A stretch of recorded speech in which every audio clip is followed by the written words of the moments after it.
అతి నిరమునసినావు సతిని చేపట్టిన సంసారి జలదిలో మునగకుండెడిలో మతగినావు మాయ జగంబున మమతల నెడబాకి ఆత్మతేజం విచి అలరినావు తల్లి తండ్రిగా గురువుగా దైవముగను వెలసినావు నా జన్మ ధన్యత వెలగజేసి శాశ్వతానందముందింప ప్రశాంత చిత్తమా నేను లేని ఉత్తబట్ట భయను చూసిన చేసిన శ్రీ నిత్య నిర్భయానంద సద్గురు ప్రభో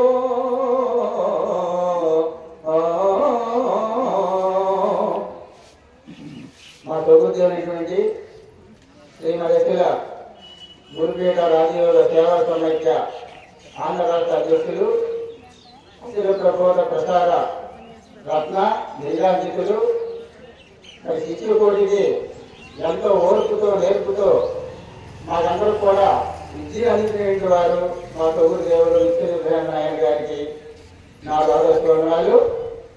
అలాగే సభాధ్యక్షులు శ్రీమదశిల గురుపీఠ రాజయోగ సేవా సమైక్య ఆల్ ఇండియా అధ్యక్షులు అఖిల తత్వ గాన గంధర్వ ప్రబోధకులు విశ్వవిఖ్యాత అఖిల గురు సార్వభౌములు ప్రముఖ ప్రజ్ఞాన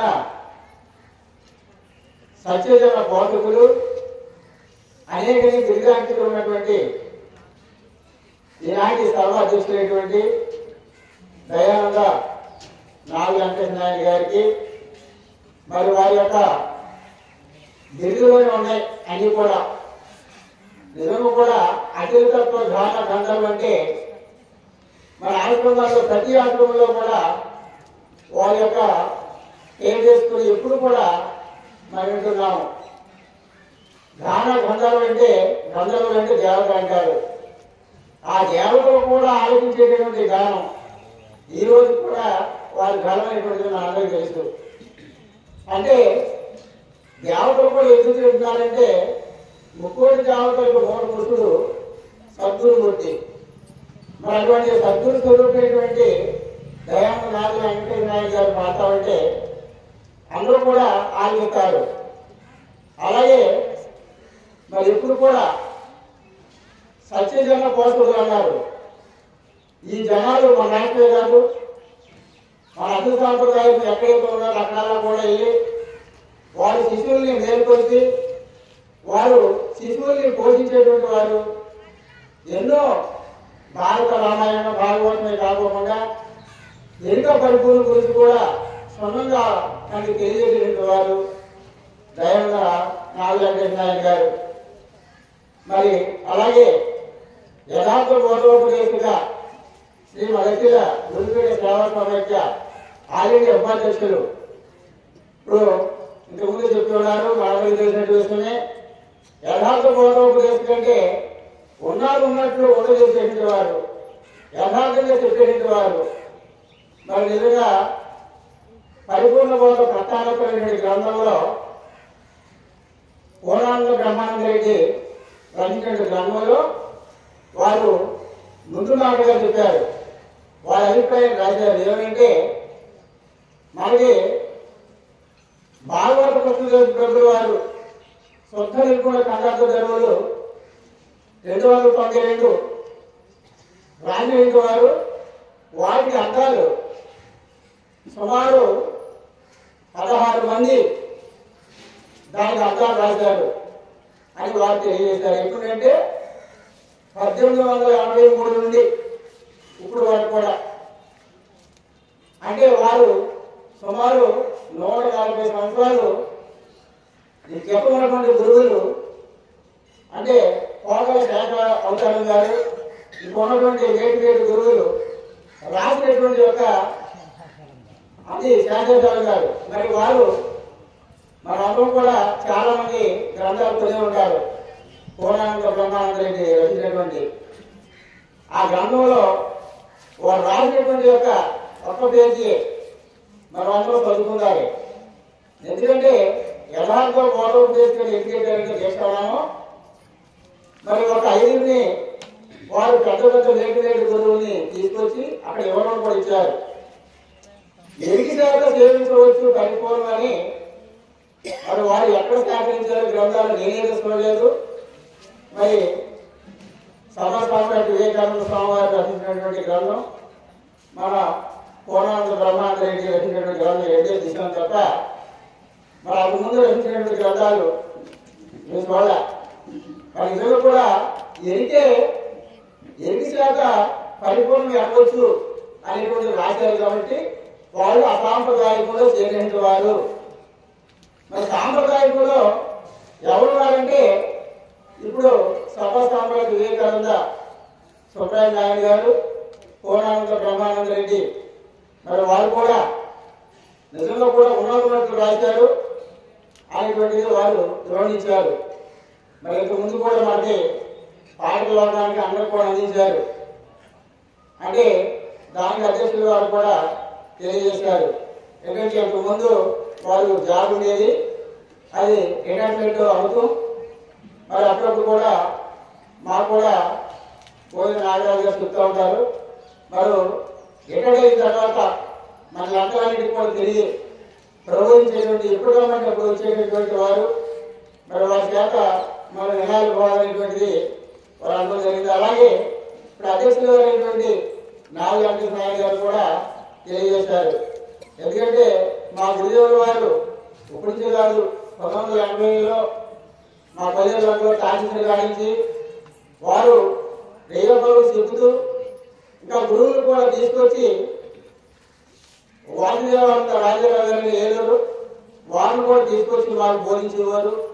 అలాగే కొంతమంది సాధువులు కూడా తీసుకొచ్చి మాకు చెప్పించేవారు.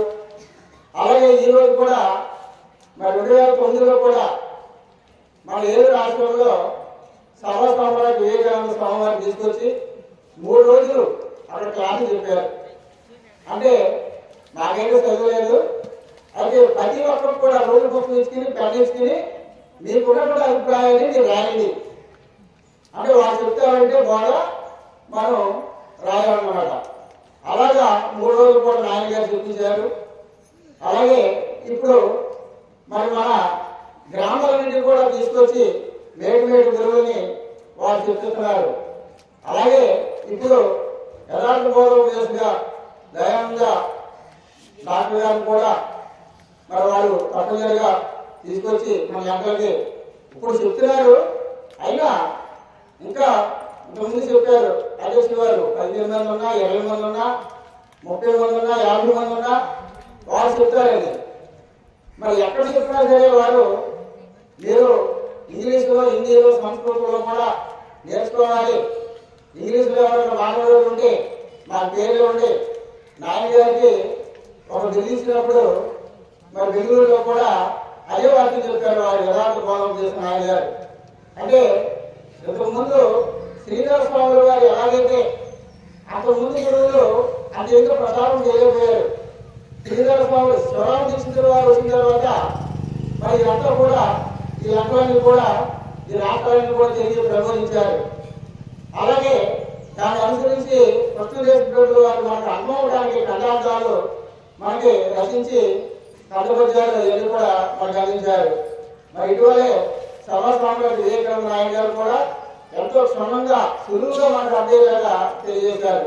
తర్వాత ఇప్పుడు నాగేశ్వర నాయుడు గారు కూడా మరి ఎంత చెప్తున్నారో మనందరికీ తెలిసినట్టు విషయమే. ఇప్పుడు మరి యథార్థ బోధోపదేశ మరి డాక్టర్ దయానంద నాయుడు గారు మరి ఇంగ్లీష్, హిందీ ఇప్పుడు చాలా మంది కూడా మామూలుగా కూడా 10th క్లాస్ చదవటం మరి వారు నిజంగా కూడా ఇలాంటి వారి దగ్గర నేర్చుకుంటే సులువుగా, సులభంగా, సుఖంగా నేర్చుకునే పరమార్థాన్ని తెలుసుకునేటువంటి అవకాశాలు ఉన్నాయి. మరి దయానంద నాయుడు గారు తెలియజేశారు. అంటే మా కుటుంబంలో అందరూ కూడా ఆ యొక్క బోధ గ్రహించి బోధ కూడా చెప్పగలిగేటువంటి శక్తి వచ్చిందని. ఎందుకంటే వారు దీనివాడు కాబట్టి తప్పనిసరిగా దీనికి ఇచ్చినటువంటి ఇంకోటి లేదు. ఆ గురు పరమాత్మ అంటే అంతటా కూడా నిండి ఉన్నారు పరమాత్మ అనేటువంటి బోధలో వారు ఆర్జీలు ఉన్నారు కాబట్టి మరి వారు కూడా బోధలు మనకు తెలియజేశారు. ఇంతకు ముందు పూర్వాచారాలు పూర్వశక్తులు అన్ని కూడా తగ్గించుకుని ఏదైతే పరమార్థంలో ఏదైతే నిత్యమై సత్యమై చెలువడుతుందో అట్టి పరమార్థాన్ని మనం గ్రహించాలి. అటువంటి రూట్లో మనం ఉన్నాము. ఇది పైనటి బోధ, ఇంకా ఇతర బోధమైనటువంటి మనకైనటువంటి వద్దు. ఏదైతే పరిపూర్ణ బోధ అయినటువంటి ఉందో ఆ పరిపూర్ణ బోధలోకి మనం అందరం కూడా తెలుసుకునేటువంటి యొక్క అవగాహన కావాలని వాళ్ళు తెలియజేశారు. అలాగే పూర్ణానంద రాజానాగేశ్వర గారు ఇంతకుముందు మరి మహారాష్ట్ర అధ్యక్షులు తెలంగాణ వాళ్ళ అమ్మగారు కాలం చెప్పి మండల దీక్షకి వెళ్ళాం. మా సుబ్రహ్మణ్య స్వామి నాయన గారు కార్యం తీసుకెళ్లారు. అంటే మండల దీక్షలో అప్పటికప్పుడే రచించి పద్యాన్ని మరి అధ్యక్షులు గారు ఆ రోజు నాగేశ్వర గారు వారికి అనుమతి తీసుకుని ఆ పద్యం పాడారు. ఎందుకంటే వీరందరూ కూడా మానసిక విగ్రహాలు మన ముందుకు వచ్చారు.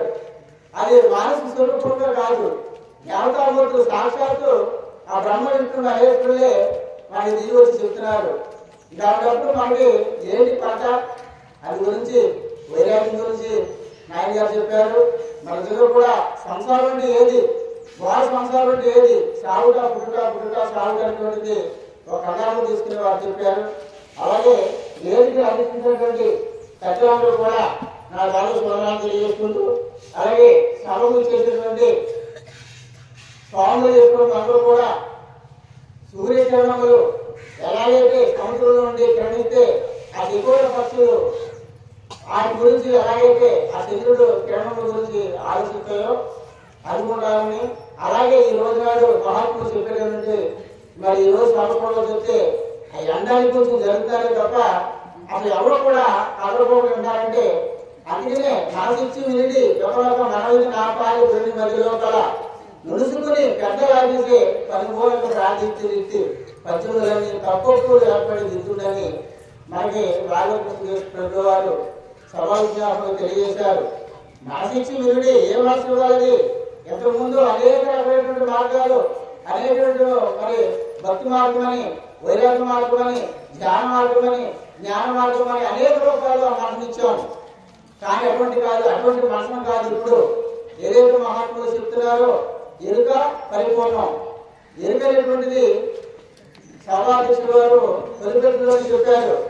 ఏదైతే తెలుసుకుంటే ఇంకా తెలుసుకున్న అవసరం లేదో దాన్ని తెలుసుకున్నావా లేదా, ఏదైతే దర్శించే దాన్ని దర్శించిన అవసరం లేదో దాన్ని దర్శించావా లేదా, ఏదైతే ఆచరిస్తే వాళ్ళు ఆచరించిన పని లేదో దాన్ని ఆచరించావా అని మనకి సభాధ్యక్షుడు వారు తొలిపెట్టులోనే తెలియజేశారు. దేన్ని తెలుసుకుంటే ఇంకా తెలుసుకోవాల్సిన పని లేదు. మరి అనుభవం స్వామి ఒక పాటలు కూడా తెలియజేశారు. నిన్ను తెలుసుకుంటే అన్ని తెలిసిండు, నిన్ను కనుక ఎన్నెన్నో కన్నా ఏర్పడని చెప్పారు. నువ్వెవరు, నీ స్వరూప స్వభావ ప్రదక్షిణ ఏంటి అనేటువంటిది మనకి క్షుణ్ణంగా మన గురుదేవుల వారు ఎప్పుడు కూడా తెలియజేస్తున్నారు. నువ్వెవరో ఆత్మస్వరూపుడు, మరి పరమాత్మ స్వరూపుడు. ఆ పరమాత్మ స్వరూపుడు చైతన్య స్వరూపంగా నీలో ఉన్నటువంటి యొక్క స్వరూపమే అందరిలో కూడా ఎదుగుతున్న దేవుడు చైతన్య స్వరూపంగా నడిపించేటువంటి దైవశక్తి ఏదైతే ఉందో ఆ దైవశక్తి నీలో ఉంది. అదే గురు పరమాత్మ. ఆ శక్తి ఇదంతా కూడా విశ్వమంతా కూడా నడిపిస్తుంది. గురు మధ్య చిత్రం విశ్వం మధ్య చిత్రం గురువు మధ్య సమస్తంతో తస్మై శ్రీ గురువే నమః అంటూ ఆ గురు స్వరూపం అంతటా ఉంది. ఆ గురు స్వరూపంలో మనం అందరం కూడా ఉన్నాము. విశ్వం అంతా కూడా ఆ గురు స్వరూపమే. అతి గురు స్వరూపమై నిలుండగా ఇంకా వేరే వేరే మార్గాలు ఎందుకు? మనకి సులువైనటువంటిది, సులభమైనటువంటిది, సుఖతరమైనటువంటిది ఆ పరమాత్మ నీలో ఉన్నది. ఆ నీలో ఉన్నటువంటి పరమాత్మని వేడుకో. అంతే తప్ప దీంట్లో కూడా వచ్చి కూడా ఇంత పెద్ద మహాత్ములు చెప్తూ ఉండలో కూడా అనేక మార్గాలుగా మనసుని మరి నువ్వు ప్రయాణిస్తే బట్టి అది జన్మహేతులైనటువంటి మార్గాలు. ఒకవేళ పూజ చేస్తే మరి ఒకవేళ ధ్యానం చేస్తే జన్మం చేస్తే పుణ్యం వస్తుందేమో తప్ప ఆ పుణ్యం ఎంతకాలం ఉంటుంది? కొంతకాలం ఉంటుంది, తర్వాత తగ్గిపోద్ది. ఇది అలాంటిది కాదు, నిజమైనటువంటిది. ఉండదోసినటువంటి ఏంటి? ఆ పరిపూర్ణం ఎప్పుడు కూడా ఉంటుంది అనేటువంటి భావంలో ఉండదోసటం అని మహాత్ములు తెలియజేస్తున్నారు. మన ఇచ్చినటువంటి అవి కూడా అవుతుంది.